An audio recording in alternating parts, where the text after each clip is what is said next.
નમસ્કાર, મંતવ્ય ન્યૂઝમાં આપનું સ્વાગત છે। ગુજરાત એટ 7 સાથે હું છું હિનલ। દર્શક મિત્રો, આપ સૌને રામનવમીની ખૂબ ખૂબ શુભેચ્છાઓ। તો બુલેટિનની શરૂઆત કરી અમદાવાદ વડોદરા એક્સપ્રેસ વે પર નડિયાદ પાસે ગોઝારો અકસ્માત સર્જાયો છે। બરોડાથી અમદાવાદ તરફ જઈ રહેલી એર્ટિગા કારને અકસ્માત નડ્યો છે। આ એર્ટિગા કાર ટ્રેલરની પાછળ ધડાકાભેર ઘૂસી ગઈ છે તો અકસ્માત સર્જાયો છે। અકસ્માતમાં 10 જેટલા વ્યક્તિઓના મોત નીપજ્યા છે। અકસ્માતમાં ઘટના સ્થળે જ આ લોકોના કમકમાટી ભર્યા મોત નીપજ્યા છે, જ્યારે 2 વ્યક્તિઓના સારવાર દરમિયાન મોત નીપજ્યા। તો જિલ્લા કલેક્ટર સાથે જિલ્લા પોલીસ વડા અને પોલીસની ટીમ પણ ઘટના સ્થળે આવી પહોંચી છે અને આ સમગ્ર ઘટનાની તજવીજ હાથ ધરી છે। તો નડિયાદ પાસે ગોઝારો અકસ્માત સર્જાયો છે। વડોદરા તરફથી અમદાવાદ તરફ આવી રહેલી કારને અકસ્માત નડ્યો છે। 8 લોકોના ઘટના સ્થળે જ મોત નીપજ્યા છે, જ્યારે 2 વ્યક્તિઓના સારવાર દરમિયાન મોત થયા છે।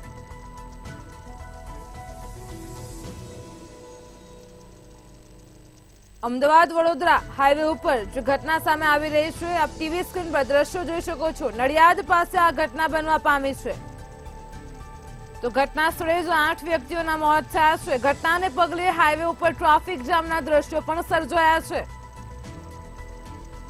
નડિયાદ પાસે ટ્રેલરની પાછળ આ એર્ટિગા કાર ઘૂસી જતા ઘટના બનવા પામી છે। કારનું કચ્ચરઘાણ બોલાઈ ગયો છે। પોલીસ કાફલો ઘટના સ્થળે પહોંચી તપાસ હાથ ધરી છે। હજુ પણ આ ઘટનામાં મૃત્યુઆંક વધવાની શક્યતા છે। વડોદરાથી અમદાવાદ તરફ જતી કારને અકસ્માત નડતા જ 10 લોકોના મૃત્યુ થયા છે। હાઈવે ઉપર મરણચીસો ગુંજી ઉઠી છે। ટ્રાફિક જામના દ્રશ્યો પણ જોવા મળ્યા છે। ગોઝારો અકસ્માત સર્જાયો છે। નડિયાદ પાસે અકસ્માતની ઘટના બનવા પામી, જેમાં 8 લોકોના ઘટના સ્થળે જ મોત થયા। અન્ય 2 લોકોના સારવાર દરમિયાન મોત નીપજ્યા છે। અકસ્માતની ઘટનામાં એર્ટિગા કારનો કચ્ચરઘાણ બોલાઈ ગયો છે। હજુ પણ મૃત્યુઆંક વધવાની શક્યતા છે। તો સમાચાર સામે આવી રહ્યા છે। અમદાવાદ વડોદરા એક્સપ્રેસ વે પર નડિયાદ પાસે ગોઝારો અકસ્માત સર્જાયો છે।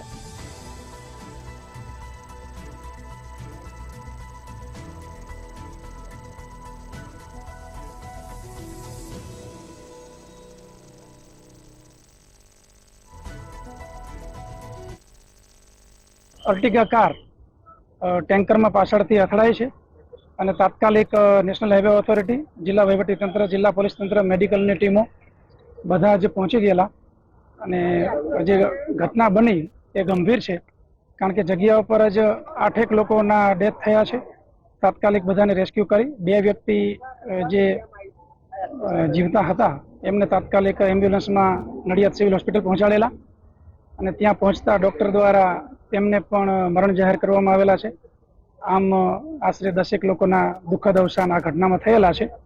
તાત્કાલિક રેસ્ક્યુ કરી તમામના રિલેટિવ જે છે એના સંપર્ક કરવાના અમારા પ્રયાસો સતત ચાલુ છે। વડોદરા અમદાવાદ હાઈવે ઉપર થયેલા ગોઝારો અકસ્માત છે, તેમાં 10 વ્યક્તિઓના મોત થયા। જે મામલો સામે આવ્યો છે તેને લઈને સમાચાર સામે આવ્યા છે। પ્રદેશ કોંગ્રેસ પ્રમુખ શક્તિસિંહ ગોહિલની પ્રતિક્રિયા સામે આવી રહી છે। તો વડોદરા અમદાવાદ હાઈવે ઉપર નડિયાદ પાસે ગોઝારો અકસ્માત સર્જાયો છે। 10 વ્યક્તિઓના મોતનો મામલો સામે આવ્યો છે। શક્તિસિંહ ગોહિલે પ્રતિક્રિયા આપતા જણાવ્યું છે કે લોકો ખાનગી વાહનોમાં મુસાફરી કરવા મજબૂર બન્યા છે। સરકારી ટ્રાન્સપોર્ટેશનની હાલત ખરાબ છે। તો વડોદરા અમદાવાદ હાઈવે ઉપર જે અકસ્માત સર્જાયો છે નડિયાદ પાસે, જેમાં 10 વ્યક્તિઓના મોત થયા છે। 8 વ્યક્તિઓના ઘટના સ્થળે જ મોત થયા, જ્યારે 2 વ્યક્તિઓના સારવાર દરમિયાન મોત થયા। આ ગોઝારો અકસ્માતની ઘટના બાદ પ્રદેશ કોંગ્રેસ પ્રમુખ શક્તિસિંહ ગોહિલે પ્રતિક્રિયા આપી છે। તેમણે પ્રતિક્રિયા આપતા જણાવ્યું છે કે સરકારી ટ્રાન્સપોર્ટેશનની હાલત ખરાબ છે અને જેના લીધે લોકો ખાનગી વાહનોમાં મુસાફરી કરવા મજબૂર બન્યા છે।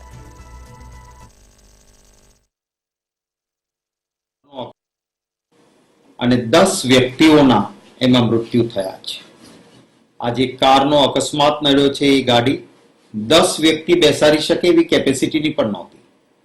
ખાનગી વાહનને ટેક્સી તરીકે યુઝ કરીને લોકોને લઈ જવાતા હતા। આવી જ શટલ ખાનગી ગાડીઓમાં કેપેસિટીથી વધારે લોકોને ભરીને લઈ જવાની એક પ્રવૃત્તિ સમગ્ર ગુજરાતમાં ચાલે છે. હપ્તાઓ આપવાના, પૈસા ખાવાના તંત્રએ સરકારની મીઠી નજર અને રહેમ રાહના કારણે આ પ્રકારની પ્રવૃત્તિ ચાલે છે અને પરિણામે ભોગ કોણ બને છે? એક સામાન્ય વ્યક્તિ જે આમાં બેસીને નીકળે એ વ્યક્તિઓને એક આર્થિક પરિસ્થિતિ, એના કારણો બસોની કે પબ્લિક ટ્રાન્સપોર્ટેશનની સારી સુવિધા નહીં હોવાના કારણે લોકો એમાં બેસે છે, મુસાફરી કરે છે અને જ્યારે આવા અકસ્માત થાય છે ત્યારે નિર્દોષ વ્યક્તિઓ જીવ ગુમાવે છે અને આવી ગેરકાયદેસર ચાલતી ગાડીના અકસ્માતમાંથી મૃત્યુ થાય છે ત્યારે વીમા કંપનીઓ પણ હાથ ઊંચા કરી લે છે અને જે પરિવારમાં કોઈ કમાવનાર વ્યક્તિ મૃત્યુ પામે તો પછી પાછળ એને વીમાની રકમ પણ મળતી નથી. આ બધું જ સરકારની મીઠી નજર નીચે હપ્તા ખાવ પ્રવૃત્તિના કારણે ચાલે છે. આપણા ગુજરાતમાં આખા દેશમાં સર્વોત્તમ પબ્લિક ટ્રાન્સપોર્ટ એટલે કે બસ અને સરકારી રીતે કાયદેસરની ચાલતી સુવિધાઓ સસ્તામાં સસ્તા દરે ઉત્તમ ચાલતી હતી. આજે એના બદલે હપ્તાઓ આપવાના, ભ્રષ્ટાચાર થાય અને ગેરકાયદેસર પ્રવૃત્તિઓ ચાલે છે.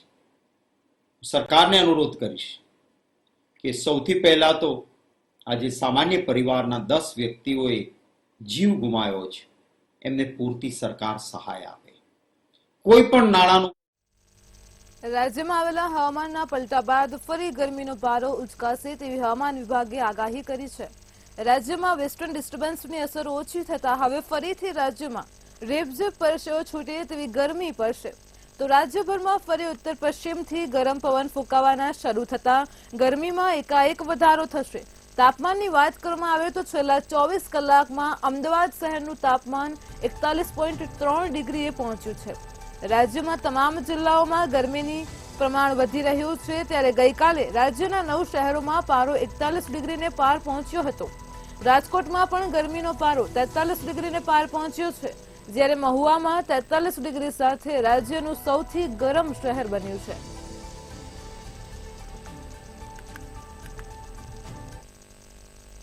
રાજકોટમાં કાળઝાળ ગરમી વધી છે અને આના જ કારણે અત્યારે લોકો ક્યાંક ઘરેથી બહાર નીકળવાનું ટાળી રહ્યા છે. ચોક્કસથી હાલ ગરમીનો જે પ્રમાણ છે, જે પ્રકોપ છે તે ખૂબ જ વધ્યો છે. 41 થી 42 ડિગ્રી જેટલું જે તાપમાન છે તે અત્યારે રાજકોટમાં છે. ત્યારે રાજકોટ વાસીઓ અત્યારે ઘરેથી બહાર નીકળવાનું ટાળી રહ્યા છે. ખાસ તો રાજકોટ મહાનગરપાલિકાના આરોગ્ય વિભાગ તરફથી એક સૂચના લોકો સુધી ક્યાંક પહોંચાડવામાં આવી રહી છે કે કામ વગર ઘરની બહાર ન નીકળવું. ખાસ તો આના જ કારણે કહી શકાય કે અત્યારે જે ગરમીના કારણે અનેક જે હેડસ્ટ્રોક જે પ્રમાણ છે તે વધ્યા છે અને હેડસ્ટ્રોકના કારણે જ લોકો ક્યાંક ઘરેથી બહાર નીકળવાનું ટાળી રહ્યા છે. ખાસ ગરમીના કારણે અત્યારે અનેક જે કહી શકાય કે જે અકસ્માતો છે તે પણ ક્યાંક વધ્યા છે, કારણ કે અનેક વખત એવું થતું હોય છે કે ગરમીના કારણે લોકો જ્યારે વાહન લઈને નીકળતા હોય ત્યારે અચાનકથી હેડસ્ટ્રોક આવતા આ જે અકસ્માતો જે થતા હોય છે. ત્યારે રાજકોટમાં પણ ખૂબ જ પ્રકોપદાયક ગરમી છે અને આના જ કારણે લોકો અત્યારે ઘરેથી બહાર નીકળવાનું ટાળી રહ્યા છે. પણ કહી શકાય કે આ ગરમીના કારણે હજુ પણ ક્યાંક લોકો એવું ઈચ્છી રહ્યા છે કે આ ગરમી છે તેનો જે પ્રકોપ છે તે ઓછું થાય અને ખાસ તો આ ગરમીનો પ્રકોપ ઓછો કરવા માટે લોકો છે તે જે ઠંડા પીણાનો સહારો લઈ રહ્યા છે અને લોકો ઠંડા પીણાના દુકાન સુધી પહોંચીને ત્યાં ઠંડા પીણા પીતા હોય છે. આ પ્રકારની ગરમી છે તે હજુ પણ વધી શકે છે, કારણ કે એપ્રિલ મહિનાની શરૂઆતમાં જ 41 થી 42 ડિગ્રી જેટલું જે તાપમાન રહ્યું છે, ત્યારે બીજી બાજુ એપ્રિલ મે ક્યાંક આજે જે તાપમાન છે તે 45 થી 46 ડિગ્રી સુધી પણ પહોંચી શકે છે. અમુક નિષ્ણાતો એવું પણ કહી રહ્યા છે કે આ જે તાપમાન છે તે 47 થી 48 ડિગ્રી સુધી પણ પહોંચી શકે છે. આ પ્રકારની પ્રતિક્રિયા હાલ નિષ્ણાતો પણ આપી રહ્યા છે. અમિત શાહની મુલાકાતે પહોંચ્યા સીએમ. સમાચાર સામે આવી રહ્યા છે તો સીએમ ભૂપેન્દ્ર પટેલ અમિત શાહની મુલાકાતે પહોંચ્યા. સમાચાર સામે આવી રહ્યા છે કેન્દ્રીય ગૃહમંત્રી આવતીકાલે રોડ શો યોજશે તો સીએમ ભૂપેન્દ્ર પટેલ અમિત શાહના નિવાસસ્થાને પહોંચ્યા. અમિત શાહની મુલાકાતે પહોંચ્યા સીએમ તો કેન્દ્રીય ગૃહમંત્રી અમિત શાહના નિવાસસ્થાને બેઠક મળી. આવતીકાલે રોડ શો યોજાવાનો છે તો આજ રોજ અમિત શાહની મુલાકાતે સીએમ ભૂપેન્દ્ર પટેલ પહોંચ્યા. સમાચાર સામે આવી રહ્યા છે। મુખ્યમંત્રી ભૂપેન્દ્ર પટેલ, સંગઠન મહામંત્રી રત્નાકર અને CR પાટીલ સાથે કેન્દ્રીય ગૃહમંત્રીની બેઠક યોજવામાં આવી। તો આવતીકાલે આગામી લોકસભાની ચૂંટણી 2024ને લઈને જ્યારે ગાંધીનગર બેઠક ઉપરથી અમિત શાહ ચૂંટણીના મેદાને છે, તે દરમિયાન આવતીકાલે રોડ શો યોજાવાનો છે। ત્યારે આજ રોજ CM ભૂપેન્દ્ર પટેલ અમિત શાહની મુલાકાતે પહોંચ્યા।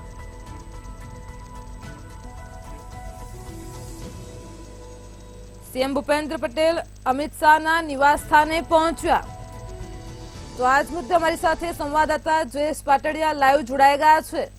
તો જે સમાચાર સામે આવી રહ્યા છે, CM ભૂપેન્દ્ર પટેલ અમિત શાહના નિવાસ સ્થાને પહોંચ્યા છે, તેમની મુલાકાતે પહોંચ્યા છે, શું કહેશો? જે કેન્દ્રીય મંત્રી અમિત શાહ જે છે આજથી ગુજરાતના 3 દિવસના પ્રવાસે આવ્યા છે। તેઓ 3 દિવસની પ્રવાસમાં વાત કરવામાં આવે તો આજના દિવસે જે છે મુખ્યમંત્રી તેમજ ભારતીય જનતા પાર્ટીના અધ્યક્ષ CR પાટીલ અને જે સંગઠન મહામંત્રી જે છે રત્નાકરજી, તેમના દ્વારા જે છે અમિત શાહના નિવાસસ્થાને 1 કલાક સુધી બેઠક કરવામાં આવી હતી, જેમાં 1 કલાકની બેઠકની અંદર જે છે ગુજરાતની જે 26 લોકસભા બેઠકો છે તેને લઈને ચર્ચા કરવામાં આવી હતી। તેમાં જો ખાસ કરીને વાત કરવામાં આવે તો રાજકોટની જે બેઠક છે ત્યાં અત્યારે જે હાલની પરિસ્થિતિ છે તેની તમામ બેઠકની અંદર જે છે ચિતાર તેમનો મુખ્યમંત્રી તેમજ જે ભારતીય જનતા પાર્ટીના અધ્યક્ષ છે તેમના દ્વારા જે છે અમિત શાહ સમક્ષ રજૂ કરવામાં આવ્યો હતો। સાથે સાથે જ અમુક જે બેઠકો જે છે જે સાબરકાંઠા, બનાસકાંઠા તેમજ સુરેન્દ્રનગર, પોરબંદર સહિતની બેઠકો છે ત્યાં પણ ઉમેદવારોનો જે છે વિરોધ જોવા મળ્યો હતો। તો તેને લઈને પણ જે છે આ બેઠકની અંદર ચર્ચા કરવામાં આવી હતી। સાથે જ જો વાત કરવામાં આવે તો આગામી લોકસભા ચૂંટણીની અંદર ભારતીય જનતા પાર્ટી જે છે ફક્ત 26 લોકસભા સીટ જીતવા નથી માંગતો, પણ તેનું જે અંતર છે, જે બેઠકોમાં જે માર્જિન છે તે 5 લાખ સુધીનું જે છે તે રાખવા માગે છે। તેને લઈને પણ બેઠકની અંદર જે છે ચર્ચા કરવામાં આવી હતી। તેમજ અત્યારે જે છે ક્ષત્રિયો દ્વારા જે છે પરસોત્તમ રૂપાલાનો ખાસ વિરોધ કરવામાં આવી રહ્યો છે, તો આ વિરોધને કેવી રીતે શાંત પાડી શકાય તેને લઈને પણ આ બેઠકની અંદર ચર્ચા કરવામાં આવી હતી। તો અમિત શાહની પ્રવાસની વાત કરવામાં આવે તો અમિત શાહ જે છે તે આવતીકાલે જે છે ત્રણ જગ્યાએ જે છે રોડ શો કરવામાં આવશે, જેમાં સાણંદ, કલોલ અને અમદાવાદની જે 2 વિધાનસભા બેઠકો છે ત્યાં તેમના દ્વારા જે છે રોડ શો કરવામાં આવશે। સાથે જ જે છે 19 એપ્રિલના રોજ તેઓ વિજય મુહૂર્તની અંદર જે પોતાનું ઉમેદવારી ફોર્મ ભરશે। જી હિરલ। તો જે સાથે જ આ બેઠકમાં સમગ્ર ગુજરાતની રાજકીય પરિસ્થિતિ અંગે પણ ચર્ચા થઈ હશે, આ વિશે શું કહેશો? જે ગુજરાતની પરિસ્થિતિ વિશે જો વાત કરવામાં આવે તો ગુજરાત જે છે એ અમિત શાહ અને પ્રધાનમંત્રી નરેન્દ્ર મોદીનું હોમ સ્ટેટ છે। તો આ પરિસ્થિતિની અંદર જો વાત કરવામાં આવે તો આ અમિત શાહ અને પ્રધાનમંત્રી નરેન્દ્ર મોદીનું હોમ સ્ટેટ હોવાથી કોઈપણ પ્રકારની ભૂલ એ સમગ્ર દેશમાં એનો એક અલગ પ્રકારનો એક નેગેટિવ મેસેજ જઈ શકે છે। તો તેને લઈને જે છે પ્રધાનમંત્રી તેમજ અમિત શાહ જે છે તે આ 26 બેઠકો પર જે છે એ પર્સનલી જે વ્યક્તિગત ધ્યાન આપી રહ્યા છે। એક બેઠક ઉપર તેમનું ધ્યાન છે અને તમામ બેઠકોમાં કેવા પ્રકારનો વિરોધ ચાલી રહ્યો છે, કઈ બેઠક ઉપર કયા ઉમેદવારો છે, તમામ જે છે તેમને વ્યક્તિગત પસંદગી તેમની હોય છે। એટલે એમ કહી શકાય કે આ બેઠક જે 26 બેઠકો છે તેના ઉપર જે છે એ 5 લાખના અંતરથી તો જીતવાનું જ છે, પણ સાથે સાથે કોઈ નેગેટિવ ઇમ્પેક્ટ સમગ્ર દેશમાં ના પડે તેનું પણ ધ્યાન રાખવાનું છે। એટલા માટે જ જે છે કેન્દ્રીય ગૃહમંત્રી જે છે ખાસ 1 દિવસ પહેલાં આવી ગયા છે, કેમ કે જો સમગ્ર દેશનો જો પહેલા ચરણની જે ચૂંટણી છે તેના પડઘમ જે છે ચૂંટણી પડઘમ પ્રચાર જે શાંત પડી ગયા છે, એટલે કેન્દ્રીય ગૃહમંત્રી જે 1 દિવસ અગાઉ જ આવી ગયા હતા અને આ સમગ્ર દિવસ દરમિયાન તેમણે પહેલાં તેમનું જે મધ્યસ્થ કાર્યાલય છે ત્યાં પણ 1 કલાક જેટલી બેઠક કરી હતી કાર્યકર્તાઓ સાથે, તેમજ તેમના જે ગાંધીનગર લોકસભા બેઠક છે તેમના જે કાર્યકર્તાઓ છે તેમજ તેના જે ક્લસ્ટર જે ઇન્ચાર્જ છે તેમની સાથે પણ બેઠક કરી હતી। અને સાથે સાથે અત્યારે સાંજે જે છે એ આ તમામ ગુજરાતની તમામ બેઠકો અને સાથે સાથે આની રાજકીય શું પરિસ્થિતિ છે તેમજ કોંગ્રેસનું શું સ્ટેન્ડ છે, તમામ મુદ્દે જે છે ચર્ચા કરવામાં આવી હતી। એના પરથી ખ્યાલ આવી જશે કે આ જે ગુજરાતની જે 26 લોકસભા બેઠકો છે તે તેમના માટે કેટલી મહત્વની છે। જે સમગ્ર માહિતી બદલ આભાર। CM ભૂપેન્દ્ર પટેલ અમિત શાહના નિવાસ સ્થાને પહોંચ્યા હતા। બેઠકનું આયોજન કરવામાં આવ્યું હતું। આવતીકાલે કેન્દ્રીય ગૃહમંત્રીનો રોડ શો સાથે જ પ્રચારનું પણ આયોજન કરવામાં આવ્યું છે। તે દરમિયાન આજે CM ભૂપેન્દ્ર પટેલ અમિત શાહના નિવાસ સ્થાને પહોંચ્યા હતા। 1 કલાક સુધી આ બેઠક ચાલી હતી।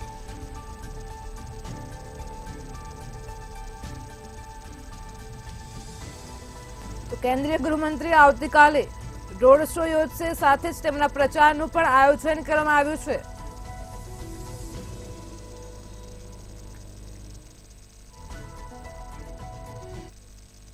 ગુજરાત રાજ્યમાં એક બાજુ લોકસભાની ચૂંટણીનો માહોલ છે તો બીજી બાજુ રામલલ્લાની પ્રાણ પ્રતિષ્ઠા પછી પ્રથમ રામનવમીના તહેવારને લઈને રાજ્યભરના વિવિધ શહેરોમાં શોભાયાત્રા તેમજ ઉમેદવારી નોંધાવવા નીકળતા ઉમેદવારોની રેલીઓ યોજાઈ હતી, જેને લઈને કોઈપણ અનિચ્છનીય બનાવ ન બને તે માટે રાજ્ય પોલીસ વડા વિકાસ સહાય દ્વારા વિડીયો કોન્ફરન્સનું આયોજન કરવામાં આવ્યું હતું અને ત્યારે પોલીસ વડા વિકાસ સહાયે રાજ્યના પોલીસ કમિશનર, રેન્જ આઈજી અને જિલ્લાઓના એસપી સહિતના આઈપીએસ અધિકારીઓ સાથે વિડીયો કોન્ફરન્સથી બેઠકમાં પોલીસ તંત્રને એલર્ટ રહેવા સૂચના આપી હતી. કોઈ ઘર્ષણ ના થાય તે બાબતે ખાસ આયોજન કરવા રાજ્ય પોલીસ વડા દ્વારા આઈપીએસ અધિકારીઓને સૂચના અપાઈ છે.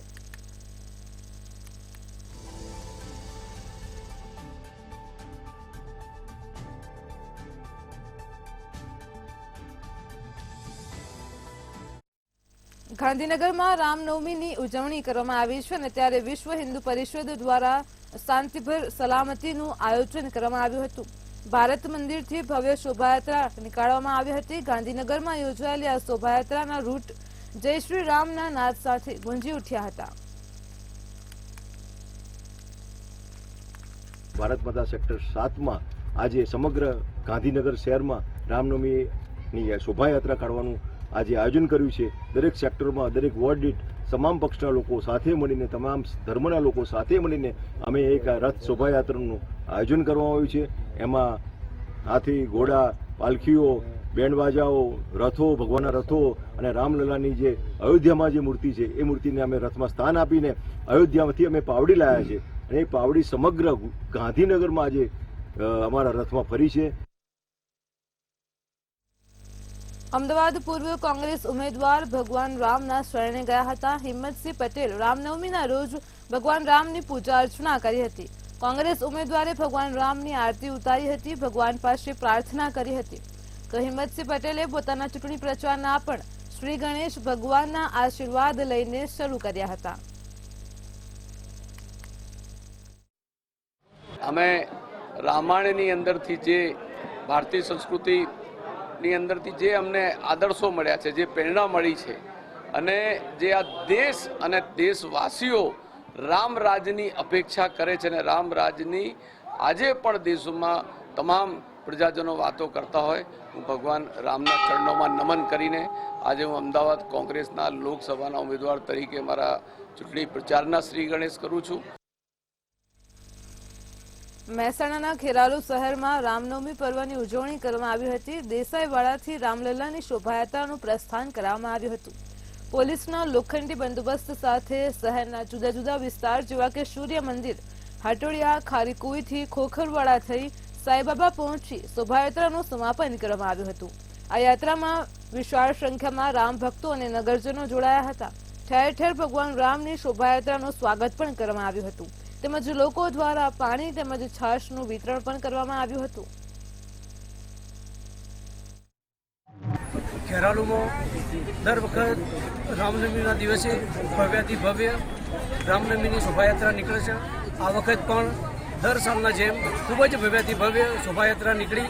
તમામ લોકોએ, તમામ વિસ્તારના લોકોએ, તમામ ખેરાલુ તાલુકાના લોકોએ, તમામ લોકોએ ખૂબ મોટો સાથ સહકાર આપ્યો. દરેક લોકોનો ખૂબ ખૂબ આભાર માનું છું. તિલકવાડાથી શહેરાઓ નર્મદા ઘાટ ખાતે બનાવેલા હંગામી બ્રિજનું લોકાર્પણ કરવામાં આવ્યું છે, જેમાં ધારાસભ્ય દર્શના દેશમુખના હસ્તે બ્રિજને રિબિન કાપી ખુલ્લો મૂકવામાં આવ્યો હતો. ઉત્તર વાહિનીમાં નર્મદા પરિક્રમાની શરૂઆત થઈ છે, ત્યારે દેશના ખૂણે ખૂણેથી લાખોની સંખ્યામાં શ્રદ્ધાળુઓ માં નર્મદાની પરિક્રમા કરવા માટે નર્મદા જિલ્લામાં આવતા હોય છે.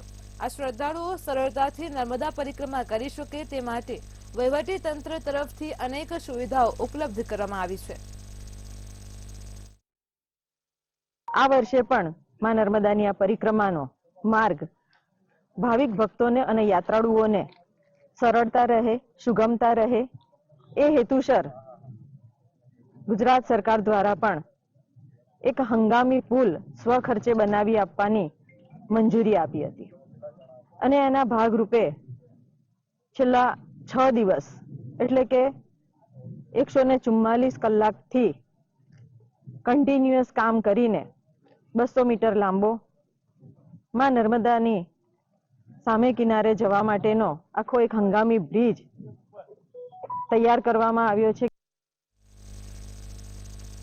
અમદાવાદમાં રામનવમીની ઉજવણી કરવામાં આવી હતી, જેમાં ભગવા સેના દ્વારા અમદાવાદના પૂર્વ વિસ્તારમાં રથયાત્રા નીકાળવામાં આવી હતી. આ રથયાત્રાની અંદર મોટી સંખ્યામાં ભાવિક ભક્તો પોતાના વાહનો સાથે જોડાયા હતા.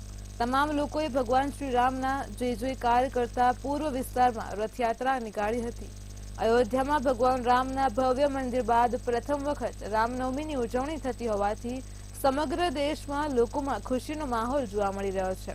તો રથયાત્રાની ખાસિયતમાં મથુરા રથ, અયોધ્યા રથ અને કાશી વિશ્વનાથ રથ એ લોકોનું ધ્યાન આકર્ષિત કર્યું હતું. દર વર્ષે આ જ રીતે ભગવાનની રામનવમીની ઉજવણી કરવામાં આવશે. અને રામનવમીના દિવસે આપણે અહીંયા નિકોલ રામજી મંદિર ગંગોત્રી સર્કલથી હવે આ પહેલા વર્ષથી આવતા વર્ષ સુધી હવે દર વર્ષે આપણે અહીંયા ભવ્ય આવી રીતે 3 રથ સાથે શોભાયાત્રા કાઢશું અને દરેક ભક્તોને જેમ જગન્નાથજી મંદિર ભગવાનની નીકળે એવી જ રીતે નિકોલની અંદર પણ અમારા પૂર્વ વિસ્તારમાં આવી શોભાયાત્રા નીકળે એવી અપેક્ષા અમે બધા રાખીએ છીએ. અમારા માટે સૌભાગ્યની વાત છે કે ઇતિહાસમાં પહેલી વખત, ભારતના ઇતિહાસમાં પહેલી વખત, રાષ્ટ્રમાં પહેલી વખત કાશી વિશ્વનાથ મહારાજ અને મથુરા અને અયોધ્યા 3 રથોને સાથે લઈને અમે નીકળ્યા છીએ. અને મને બહુ આનંદ છે કે નરોડા નિકોલની જનતા ઉત્સાહ છે, આનંદ છે અને અમારા જોઈ શકો બધી ટીમને ઉત્સાહ અને આનંદ છે. પણ અમારા માટે ગૌરવની વાત છે કે આજ રોજ કાશી વિશ્વનાથ મહાદેવ પણ અહીંયા છે, મથુરા પણ અહીંયા છે અને અયોધ્યા 3 રથ પરિક્રમા કરવા નીકળ્યા છે. રામનવમીની સમગ્ર દેશમાં ધામધૂમથી ઉજવણી કરવામાં આવી રહી છે. તો અયોધ્યામાં 500 વર્ષ બાદ રામનવમીની ઉજવણી થઈ રહી છે. અયોધ્યા રામ મંદિરમાં રામનવમીની ખાસ ઉજવણી કરવામાં આવી રહી છે, ત્યારે અમદાવાદના વસ્ત્રાલ રામજી મંદિરમાં પણ ભવ્ય ઉજવણી કરવામાં આવી રહી છે. રામલલ્લાના દર્શન કરવા માટે મોટી સંખ્યામાં રામ ભક્તો ઉમટી પડ્યા છે. આ રામ મંદિરમાં ભગવાન રામની શિલા અયોધ્યાથી લાવવામાં આવી છે. આ 17 કિલોની તરતી શિલાને મંદિરમાં પ્રસ્થાપિત કરાશે. વિશેષ સારા ગુજરાતમાં આરાધ્ય દેવ શ્રી રામચંદ્ર ભગવાનનો આજે જ્યારે જન્મદિવસ હોય ત્યારે એક અનેરો આનંદ અને ઉત્સવ હોય. એના આપના માધ્યમ થકી ગુજરાતની તમામ જનતાને પણ એક યાદ દેવડાવવું કે મર્યાદા પુરુષોત્તમ રામ દરેકના દિલમાં વસે અને આવનાર દિવસો પણ સદાના માટે હસતા ખીલતા રહે એવું. બસ ધૂન બોલી જય રામ શ્રી રામ જય રામ ધૂન બોલો, ચોઈસ કે મંત્ર બોલો. આવી અમે બહુ રિંગ રોડે રહેવી, આવું કોઈ તહેવાર હોય ત્યારે આવી, રોજે નો આવી. ભગવાનના સંસ્કારો આપણા ઘરમાં બહુ સરસ, સારા વિચારો આપે, સારા નીતિથી કામ કરે, ભગવાનનું કામ કરે, ઘડી મળીને ઘરમાં રહેવી, શરીર સારું રાખે બધાનું. ઘણો આનંદ થઈ રહ્યો છે. આજે શ્રી રામ ભગવાનની જન્મદિવસ છે, આપણે રામનવમી તરીકે ઉજવીએ છીએ. તો અહીંયા દર્શન કરવા આવ્યા છે, આવીને ઘણો આનંદ થયો અને દર્શન કરીને એક માનસિક શાંતિ અનુભવાય છે અને સારું લાગે. હા, બસ એવું જ છે કે બસ અયોધ્યા ધામ સુધી તો આપણે ત્યાં જન્મભૂમિ સુધી ના પહોંચી શકીએ, પણ અહીંયા ભગવાનના વિગ્રહને દર્શન કરીને આપણે જે પ્રાણ પ્રતિષ્ઠા કરી છે એ ભગવાને અહીંયા જ રામ માનીને આપણે અહીંયા દર્શન કરી શકીએ અને અહીંયા જ અનુભૂતિ લઈએ તો ઘણો આનંદ થાય એવું છે. સારું છે. અમે રામેશ્વરમાં 7 દિવસ સુધી રોકાયા. અમે આ રામશિલા માટે ઘણા પ્રયત્નો કર્યા, ઘણી જગ્યાએ પૂછ્યું પણ ક્યાંય મળતી નથી. પણ એક વર્ષો પહેલા એક ગુરુદેવે ત્યાં 5-7 શિલાઓ સાચવી રાખેલી, એમાંથી આ શિલા અમે એક માગી તો પહેલા તો એમને ના જ પાડી. પણ અમારી આસ્થા જોઈ અમે કહ્યું કે અમારે આ શિલા અમારા ઘેર નથી લઈ જવી, અમારે રામજી મંદિર જ લઈ જવી છે. તો એમને પણ એવું થયું કે કંઈક ગુજરાતનું ભવ્ય મોટામાં મોટું રામજી મંદિર છે અને ત્યાં આ શિલાનું શિલારોપણ થાય તો કંઈક નવું લોકોને થાય કે નહીં, રામશિલા અહીંયા આવી છે અને દર્શન કરીને બધા ધન્યતા અનુભવે. અને આ શિલા અમે રામજી મંદિરમાં કાયમ માટે પાણીમાં પ્રસ્થાપિત કરવાના છીએ. ભગવાન રામનો જન્મ દિવસ અને સાથે જ તમામ જે મંદિરોની અંદર ભગવાન રામની જે પૂજા અર્ચના અને ખાસ કરીને ભારતની અંદર મર્યાદા પુરુષોત્તમ રામ કહેવાય છે. અમદાવાદના વસ્ત્રાલ વિસ્તારની અંદર અને સાથે અમદાવાદનું સૌથી મોટું રામજી મંદિર છે તે બનેલું છે. અને અત્યારે ભગવાનના જે દર્શન આપ જે કરી રહ્યા છો જેની અંદર ભગવાન રામ, લક્ષ્મણજી અને સીતાજી જે છે અને સાથે હનુમાનજી પણ છે. આ ભવ્ય મૂર્તિ અને સાથે તેમનો શણગાર પણ જે છે તે કરવામાં આવ્યો છે. અલગ રીતે જે શણગાર છે તે આજે દેખાઈ રહ્યો છે. સાથે સાથે જે ભગવાન જે છે તેમની જે ઉજવણી જે છે થવાની છે તે ઉજવણીના ભાગરૂપે અત્યારે મોટી સંખ્યામાં જે લોકો જે છે ત્યાં દર્શન કરવા આવતા છે. સૌથી વધારે મહત્વની વાત એ છે કે અહીં જે આવતા જે લોકો જે છે દર્શનાર્થીઓ જે ખાસ કરીને તેઓ દરરોજ અહીં દર્શન કરતા હોય છે, પરંતુ આજનું મહત્વ જે છે તે કંઈક અલગ હોય છે. સાથે દર્શન કરીને એક ધન્યતા પણ જે છે લોકો અનુભવતા હોય છે. સાથે જ તમામ જે લોકો જે છે તે મર્યાદા પુરુષોત્તમ રામને જે તેમના જે પરિવારની અંદર સુખ શાંતિ રહે તે માટે પ્રાર્થના પણ કરતા હોય છે. આ વખતે આકર્ષણનું કેન્દ્ર જે છે તે બન્યું છે ભગવાન અયોધ્યા મંદિર જે, અને અયોધ્યા મંદિર જે છે તે પ્રથમ વખત તેની ઉજવણી છે અયોધ્યા મંદિરની અંદર થવાની. ત્યારે વસ્ત્રાલની અંદર પણ જે એક કટઆઉટ સાથેનું જે અયોધ્યા મંદિર જે બનાવવામાં આવ્યું છે યુવાનો દ્વારા, તેની પ્રતિકૃતિ છે તે બનાવવામાં આવી છે, અને સાથે જ એ પણ અહીં લગાવવામાં આવ્યું છે. એટલે કે ભગવાન પ્રત્યેનો પ્રેમ જે લોકોમાં વધે તે માટેનો પ્રયાસ, અને સાથે સાથે ભગવાનના જે સંસ્કારો જે છે લોકોમાં આવે, પોતાના પરિવારમાં આવે, તે માટે તમામ જે લોકો છે મર્યાદા પુરુષોત્તમ રામની પૂજા કરે છે. કેમેરામેન જય સાથે મેહુલ દુધરેજિયા, મંતવ્ય ન્યૂઝ, અમદાવાદ. ગુજરાત@7 માં હાલ આટલું જ. જય શ્રી રામ, નમસ્કાર.